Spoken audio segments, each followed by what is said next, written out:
Assalamualaikum warahmatullahi wabarakatuh. Selamat pagi anak-anak. Alhamdulillah hari ini kita bisa bertatap muka meskipun secara tidak langsung.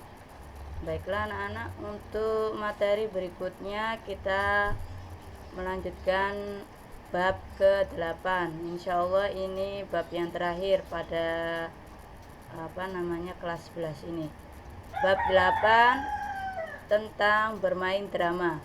Untuk materi pertama ini saya akan menjelaskan subbab A dan B.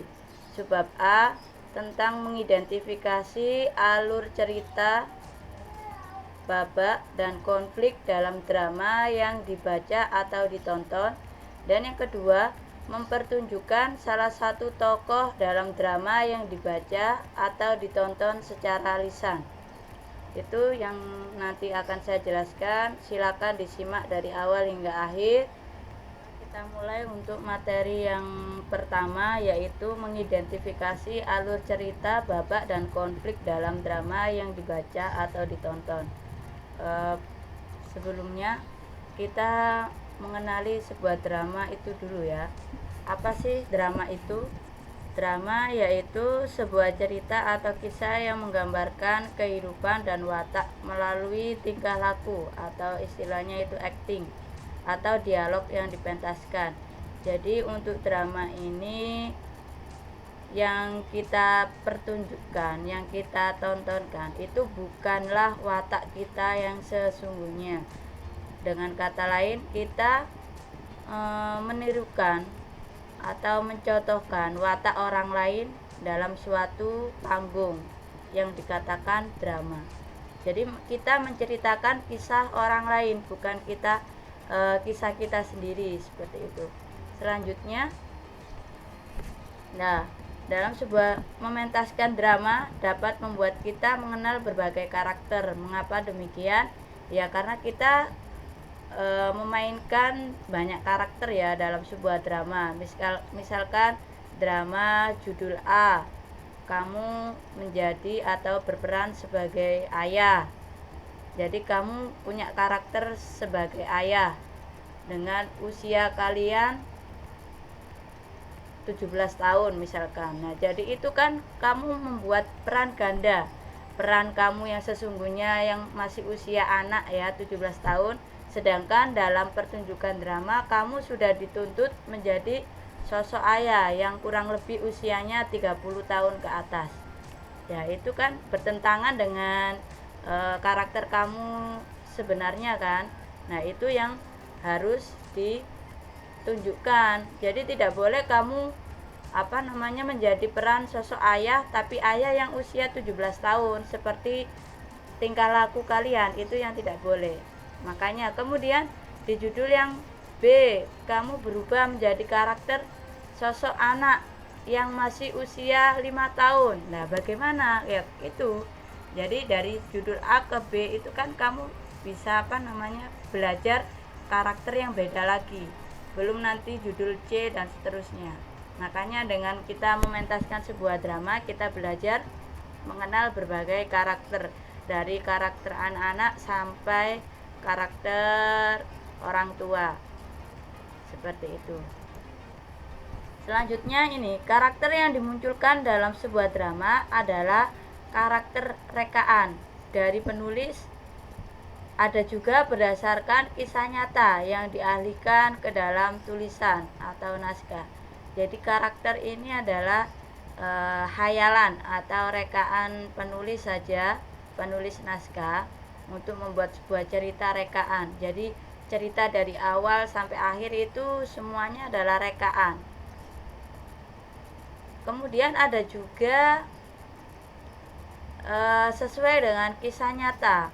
Kisah nyata misalkan kisahnya saya, kemudian kamu pentaskan, kamu lakonkan, pemainnya adalah kamu. Jadi bukan saya sendiri, itu namanya dialihkan ya, dialihkan dalam tulisan, kemudian dipentaskan sosok orang lain tapi menggunakan karakter saya, seperti itu. Selanjutnya, di dalam sebuah drama itu ada unsur yang khusus atau ciri khasnya, yaitu adanya babak dan adegan.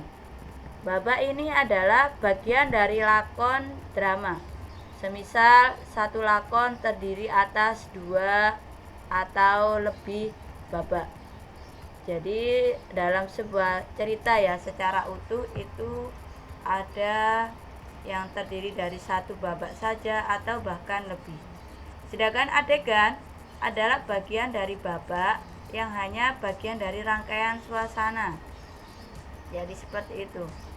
Selanjutnya akan saya jelaskan kaitannya dengan babak dan adegan secara lebih rinci. Ini ya contoh babak dan adegan dalam sebuah naskah drama. Misalkan saya membuat sebuah cerita yang terdiri dari 2 babak, dari cerita awal hingga akhir, dari pengenalan hingga akhir cerita itu saya hanya terdiri dari 2 babak. Boleh, 1 babak juga boleh ya. Contoh saja ini 2 babak saja. Nah, babak pertama saya akan membuat 3 adegan. Nah, adegan yang pertama dan babak kedua nanti saya bikin 2 adegan. Sebenarnya untuk pembagian adegan ini sesuai dengan cerita kalian, jadi tidak ditentukan. Misalkan dalam babak pertama itu kamu hanya menggunakan 2 adegan boleh, 1 adegan boleh ya, jadi minimal 1 adegan dan maksimal tidak dibatasi, menyesuaikan dengan cerita. Untuk babak pertama saya membuat adegan pertama itu ketika di ruang tamu tokoh aku bersama ayah dan ibu, semisal itu. Kemudian saya membuat adegan kedua yaitu tokoh aku di kamar tidur dengan suasana sedih. Boleh kamu menggunakan latar tempat bersamaan dengan latar waktu atau latar suasana, boleh. Yang ketiga, adegan ketiga di teras rumah, tokoh aku bersama tokoh Mirna. Ini tambahan tokoh lain ya. Jadi dalam babak 1 ini terdapat berapa tokoh? Ada tokoh aku, ayah, ibu, dan Mirna. Berarti ada 4 tokoh yang main pada babak 1. Tokoh lainnya ya tidak perlu muncul dalam sebuah drama karena dia masih belum berperan atau masih belum dibutuhkan dalam babak pertama. Kemudian babak kedua yaitu adegan pertama saya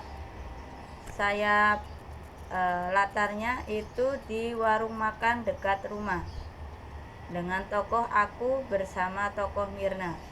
Selanjutnya adegan kedua di teras rumah, ada tokoh aku bersama ibu dan tokoh Mirna.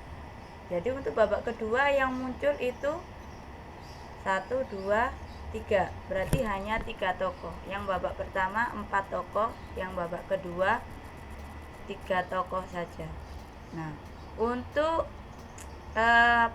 membedakan antara babak 1 dengan babak 2 biasanya diselipi dengan sebuah prolog. Ada prolog. Prolog itu untuk mengawali sebuah percakapan atau sebuah cerita. Nanti akan saya terangkan di slide selanjutnya. Oke, selanjutnya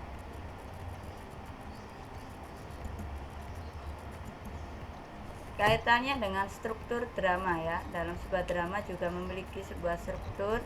Yang pertama strukturnya itu adanya prolog, yang kedua dialog, dan yang ketiga epilog. Kemudian dalam sebuah dialog ini terdapat 3 bagian. Dalam sebuah dialog itu terdapat orientasi atau pengenalan. Yang kedua adalah konflik, dalam dialog juga ada konflik. Dan yang ketiga dalam dialog juga ada resolusi atau penyelesaian. Apa saja? Ini untuk prolog yaitu pengantar sebuah naskah yang berupa dialog ataupun kilas balik dari sebuah peristiwa yang terjadi.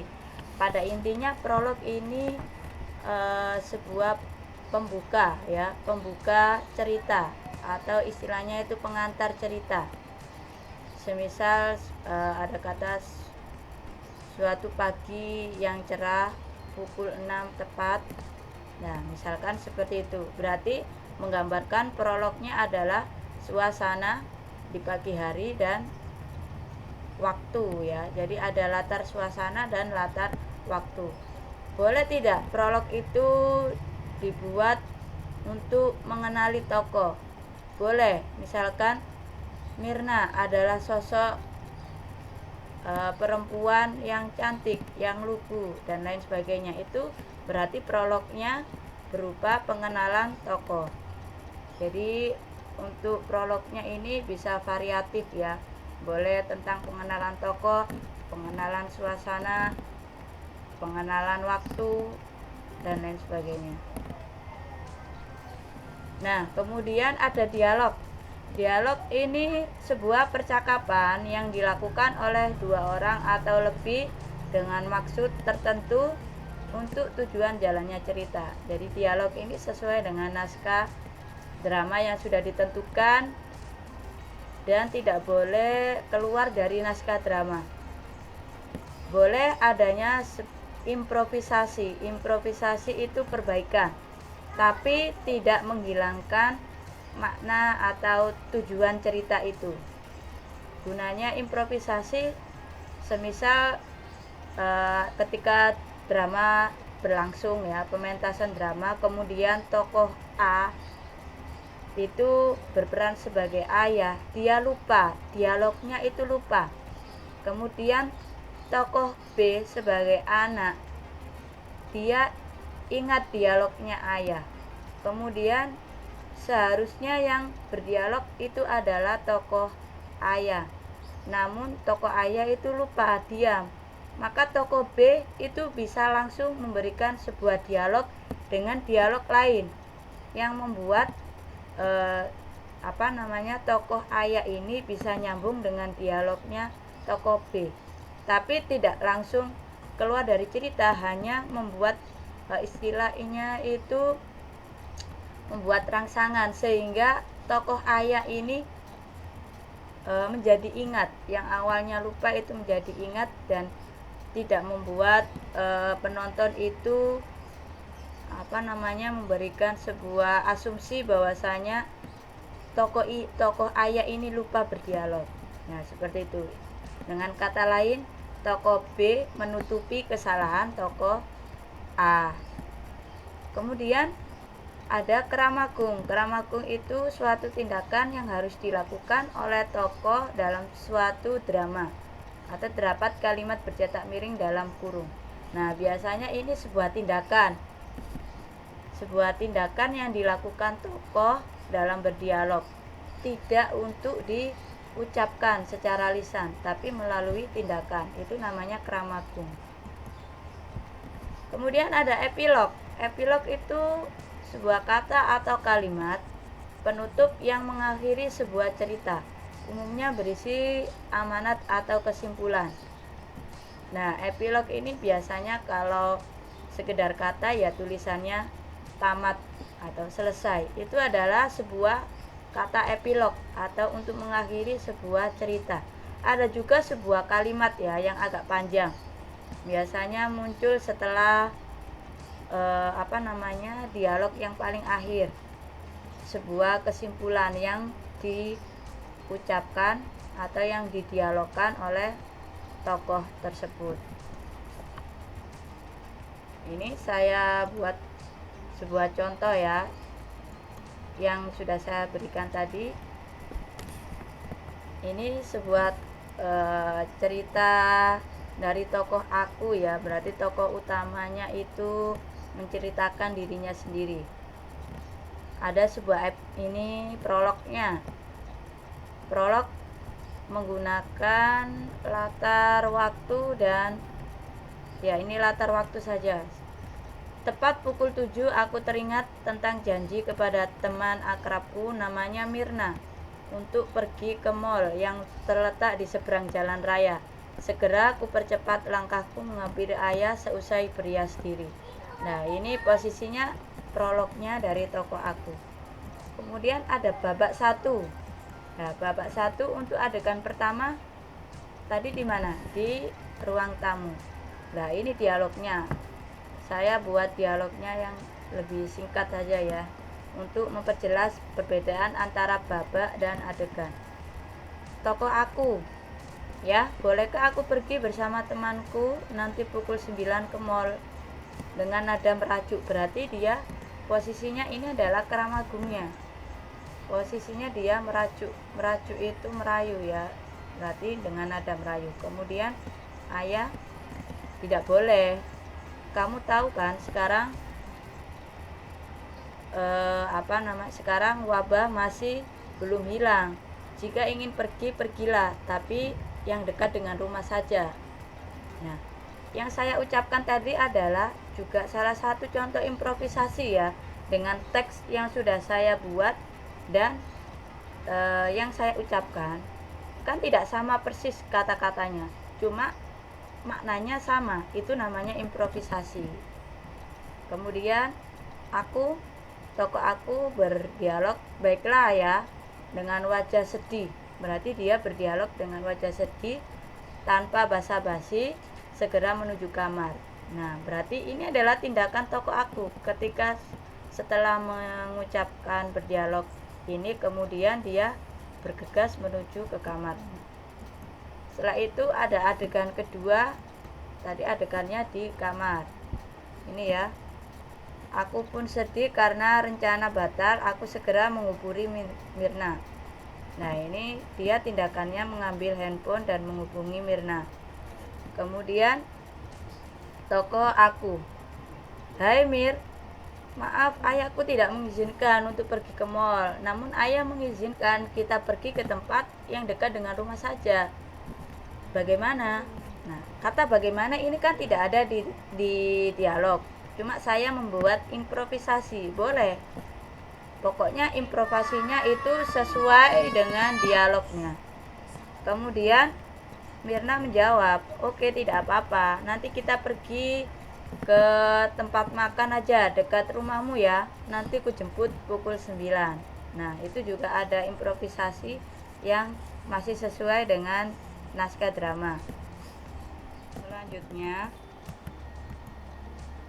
nah ini ada berbagai bentuk drama ya, ada berdasarkan bentuk sastra cakapannya, yaitu ada drama puisi dan drama prosa. Kalau drama puisi berarti dalam dialognya itu terdapat unsur-unsur puisi ya, semisal ada lantunan puisi, kemudian gaya bahasanya yang menggunakan gaya bahasa konotasi dalam dialog seperti itu.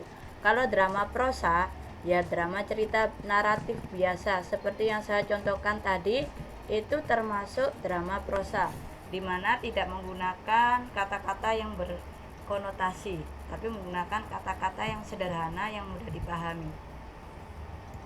Selanjutnya berdasarkan sajian isinya ada drama tragedi atau drama duka ya. Drama tragedi ini berarti tokoh yang diperankan dalam drama tersebut mengalami sebuah nasib yang malang ya, nasib yang malang dari awal hingga akhir. Jadi intinya cerita itu menceritakan tentang kisah sedih, tragedi yang sedih ya, atau peristiwa yang sedih dari awal hingga akhir. Tidak ada bahagianya sama sekali. Bisa berakhir ke bunuh diri, bisa berakhir ke kejahatan dan lain sebagainya. Selanjutnya ada drama komedi atau drama ria. Di sini namanya komedi berarti dari awal hingga akhir berisi tentang humoris ya, yang sifatnya humor, lelucon dari awal hingga akhir.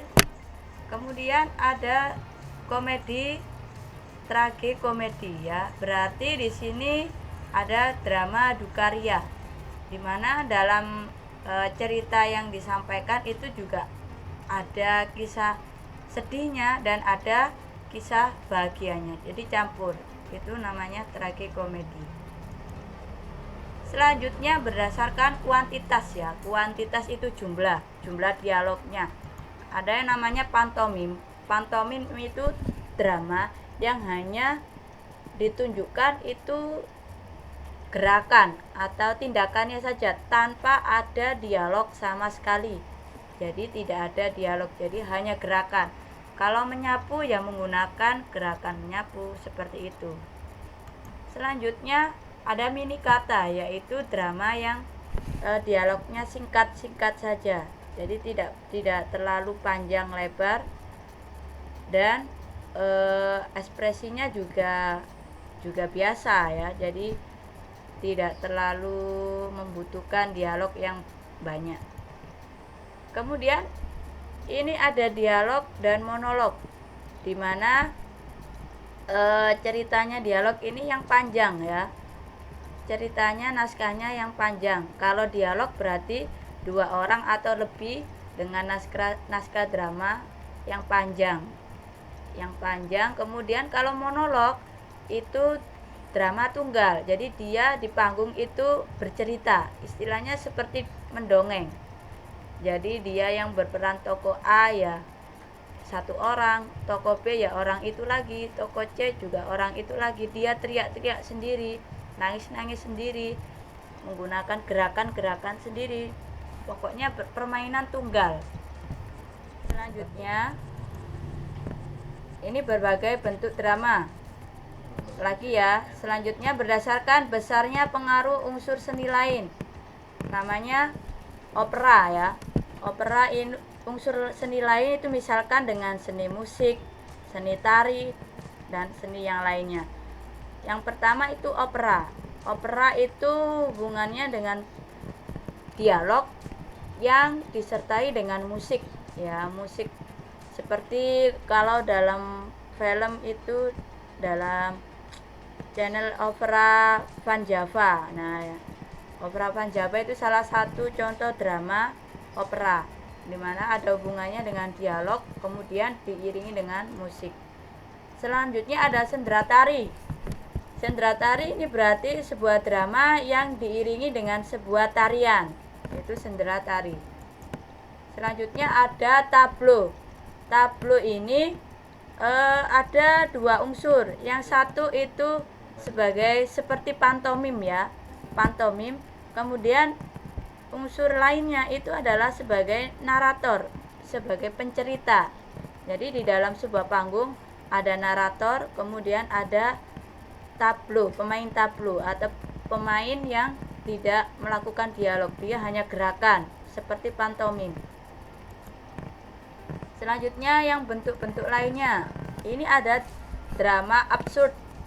Drama absurd ini drama yang melenceng ya, melenceng dengan ketentuan-ketentuan drama. Misalkan ketentuan alur ya, dia itu bertentangan dengan alur drama pada umumnya, kemudian unsur-unsur drama yang lainnya. Pada intinya drama absurd ini drama yang terserah ya, sakarpe dewe lah istilah Jawanya itu, terserah dia, berarti drama ngawur seperti itu. Cuma ngawur dalam artian bukan sembarangan, cuma dia juga ada ceritanya tapi sudah bertentangan dengan aturan drama. Selanjutnya ada drama baca. Drama baca ini drama yang cocok untuk dibaca, tidak untuk dipentaskan, namanya drama baca. Selanjutnya adalah drama borjuis ya. Drama borjuis ini drama yang mengisahkan orang-orang bangsawan. Kemudian ada drama domestik, yaitu drama yang mengisah kebalikannya borjuis ya. Kalau drama domestik ini drama yang mengisahkan orang-orang biasa ya, orang-orang biasa. Selanjutnya ada drama duka. Drama duka ini mengisahkan sebuah cerita tokoh, kejahatan atau runtuhnya tokoh utama. Jadi pokoknya berakhir dengan duka. Selanjutnya ada drama liturgis. Nah, liturgis ini drama yang menggambarkan sebuah cerita yang diakhiri dengan upacara keagamaan ya, upacara keagamaan, misalkan upacara bakti untuk agama Kristen dan lain sebagainya. Selanjutnya ada drama satu babak, dimana ini salah satu contoh yang singkat, yaitu cerita yang hanya terdiri dari satu babak, sekali tayang sudah bersambung ya. Selanjutnya ada drama rakyat. Berarti kalau drama rakyat ini mengisahkan tentang festival rakyat atau dari pedesaan, seperti itu. Selanjutnya yaitu kita mengidentifikasi unsur-unsur drama. Yang pertama yaitu adanya latar, meliputi tempat, waktu, dan suasana. Kemudian yang kedua ada penokohan, meliputi tokoh badut, tokoh idaman, tokoh statis, dan tokoh berkembang. Dimana tokoh badut ini adalah tokoh yang gagal. Kenapa demikian? Karena tokoh ini tugasnya hanya menegaskan dengan tokoh lain. Dengan kata lain, dia tidak punya pendirian karakter. Kemudian tokoh idaman, berarti ini tokoh yang dibanggakan. Misalkan dia itu berkarakter sebagai sosok yang kuat, yang tangguh, yang kuat, dan lain sebagainya. Kemudian ada tokoh statis. Tokoh statis ini tokoh yang sifatnya tetap. Jadi dari awal cerita sampai akhir cerita, semisal dia adalah wataknya jahat, berarti dia juga jahat. Dari awal sampai akhir dia berwatak jahat. Kemudian ada tokoh berkembang. Kebalikannya ya, kalau tokoh berkembang, ini dia mengalami perubahan nasib. Misalkan dari awal itu dia wataknya itu jahat, kemudian di puncak cerita dia disadarkan oleh tokoh lain, dan di akhir cerita dia berubah menjadi berwatak baik. Nah, ini namanya tokoh berkembang. Dia mengalami perubahan dari jahat menuju baik, atau sebaliknya jadi baik menuju jahat. Itu namanya tokoh berkembang. Selanjutnya ada dialog. Dialog ini harus menunjang gerak laku tokoh. Kenapa? Ya memang kalau dialog itu tidak sesuai dengan gerakan tokoh, ya ibarat itu ya tidak serasi lah. Dan pengucapannya harus tajam dan tertib. Tajam itu pelafalannya ya harus jelas. Kata-katanya harus jelas. Tidak boleh terlalu cepat ataupun terlalu lambat. Meskipun dia berkarakter atau suasana marah, tetap ya intonasinya, pelafalannya harus jelas. Kemudian tertib. Tertib ini adalah urutan dia berdialog, itu harus tertib ya, dari awal hingga akhir. Tidak boleh saya ambil cuplikan babak pertama kemudian langsung ke babak ketiga, itu tidak boleh ya. Jadi harus urut dari babak pertama, kedua, baru ketiga. Tidak boleh loncat-loncat dalam berdialog. Selanjutnya adalah tema. Tema merupakan gagasan yang menjalin struktur isi drama. Tema ini juga penting ya untuk sebagai pedoman dalam membuat sebuah cerita. Kalau tidak ada tema ya ceritanya nanti akan tidak mengalir sesuai dengan tujuan awal, seperti itu. Selanjutnya ada amanat atau pesan, yaitu berisi ajaran moral yang disampaikan kepada penonton. Setiap cerita, baik cerita drama atau cerita lainnya, pasti terdapat sebuah amanat. Nah, itu yang disampaikan kepada penonton. Biasanya itu terdapat di akhir cerita, berupa kesimpulan cerita yang disampaikan oleh tokoh. Selanjutnya ini subbab yang B, yaitu mempertunjukkan salah satu tokoh dalam drama yang dibaca atau ditonton secara lisan. Ini menelaah bagian-bagian penting dalam naskah drama. Yang pertama, sebuah naskah drama itu menggunakan minimal 3 sumber dalam membuat naskah drama. Yang pertama, karya yang sudah ada, bisa referensinya novel, dongeng, dan lain sebagainya. Kemudian berupa juga hayalan atau imajinasi, jadi bisa mencuplik dengan di novel, kemudian diberi imajinasi lainnya sesuai dengan pengarangnya atau penulis naskahnya. Dan yang ketiga, sesuai dengan pengalaman pribadi atau orang lain.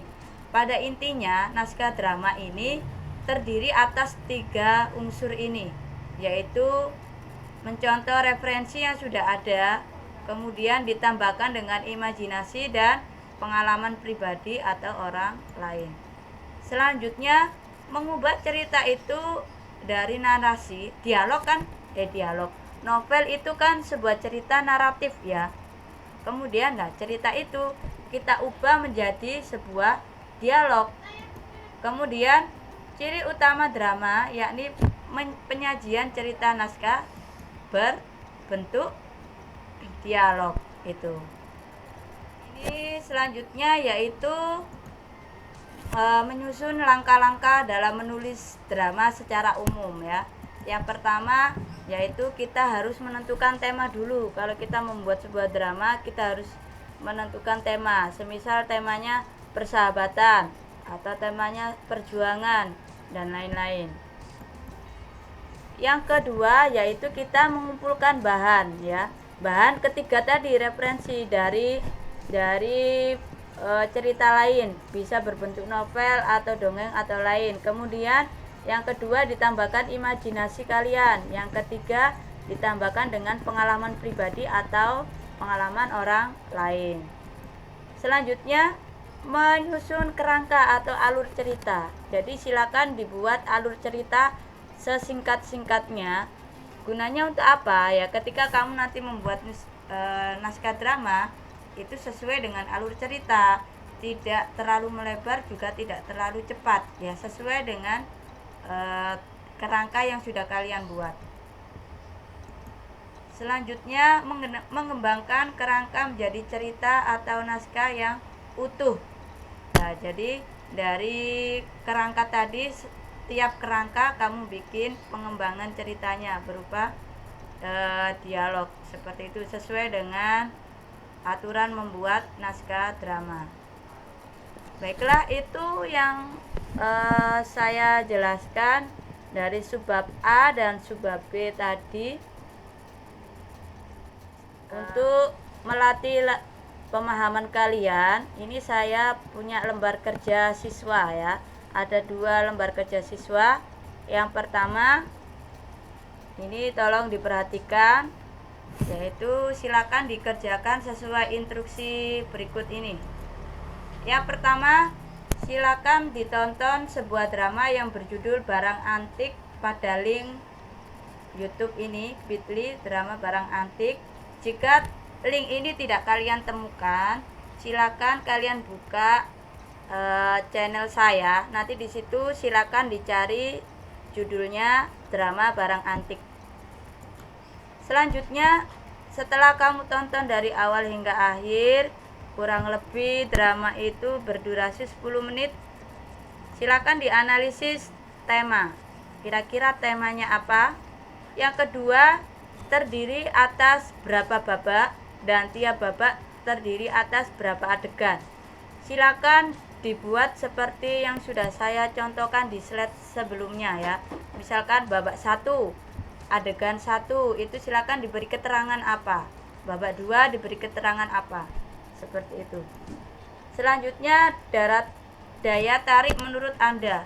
Kira-kira dalam drama Barang Antik yang sudah kalian tonton, kamu tertarik pada bagian mana? Alur ceritanya kah? Atau karakter tokohnya? Atau yang lainnya? Boleh ya, bebas. Silakan kamu diungkapkan sesuai dengan daya tarik kalian masing-masing, dan silakan diberi alasannya kenapa. Yang keempat atau yang D yaitu amanat yang terdapat pada drama. Silakan diungkapkan ya, diungkapkan dalam bentuk paragraf kira-kira amanat amanat yang terdapat dalam drama Barang Antik itu apa? Selanjutnya ini ada lembar kerja siswa 2. Silakan jawab pertanyaan berikut. Yang pertama yaitu apa saja unsur-unsur drama? Jelaskan masing-masing unsur tersebut. Jadi silakan dijelaskan unsurnya. Yang kedua, adakah unsur yang berbeda pada drama dengan karya sastra yang lain seperti novel? Jika ada, silakan beri alasannya. Yang ketiga, tulislah atau salinlah salah satu adegan yang terdapat pada drama Barang Antik. Beri keterangan latarnya. Semisal saya ambil adegan di ruang tamu. Adegan di ruang tamu berarti percakapan dialog yang ada di ruang tamu secara utuh silakan disalin ya. Didengarkan kemudian disalin.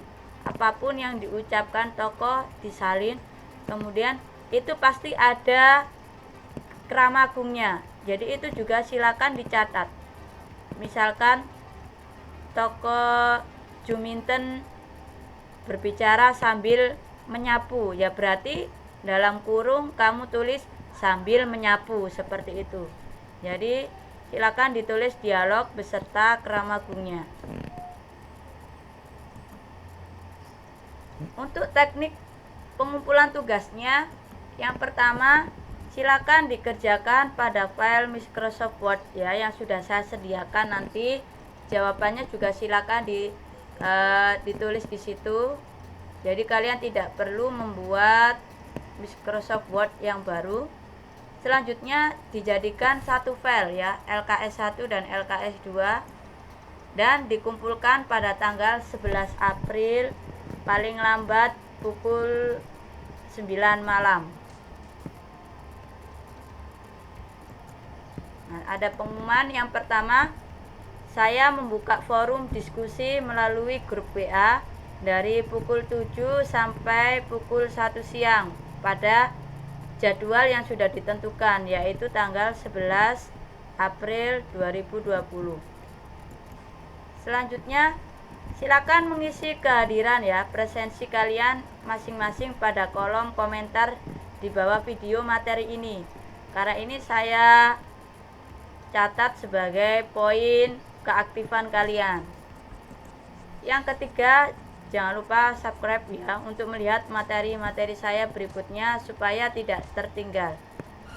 Baiklah, itu saja yang saya sampaikan pada materi pertama subbab A dan B kali ini.